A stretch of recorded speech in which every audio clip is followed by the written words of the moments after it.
সারাদিনের পর বাড়ির আরাম।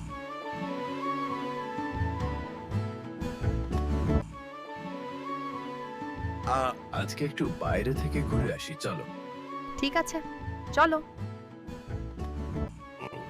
এই চলো না, আজকে একটু শপিং করে দেবে। আচ্ছা চলো, কি আর করব। দাদা, আমার স্ত্রীর জন্য একটি শাড়ি দেখান।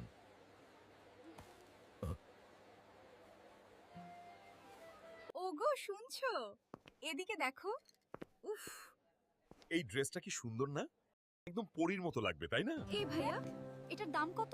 ম্যাম, এটা একদম লেটেস্ট কালেকশন, দাম মাত্র 15,000 টাকা। 15,000! এই সামান্য কাপড়ের দাম 15,000!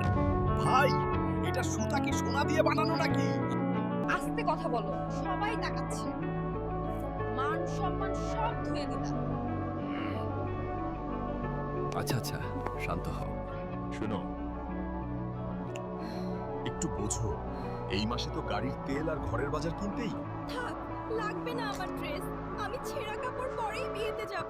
সবাই বলুক হালকের বউ ভিখারি হয়ে গেছে।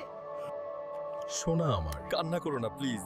আগামী মাসের 1 তারিখে বেতন পেলেই কিনে দিব। এখন চলো, তোমাকে ফুচকা খাওয়াই। ওকে, চলো তাহলে। Oh my goodness, this is the best fuchka ever. It really is. It is delicious. I think I'll have 10 more plates. উফ, 15,000 টাকা তো বাঁচলো। দেখলে তো বন্ধুরা, বউকে কিভাবে জব্দ করতে হয়। এমন আরো ট্রিক্স জানতে সাবস্ক্রাইব করো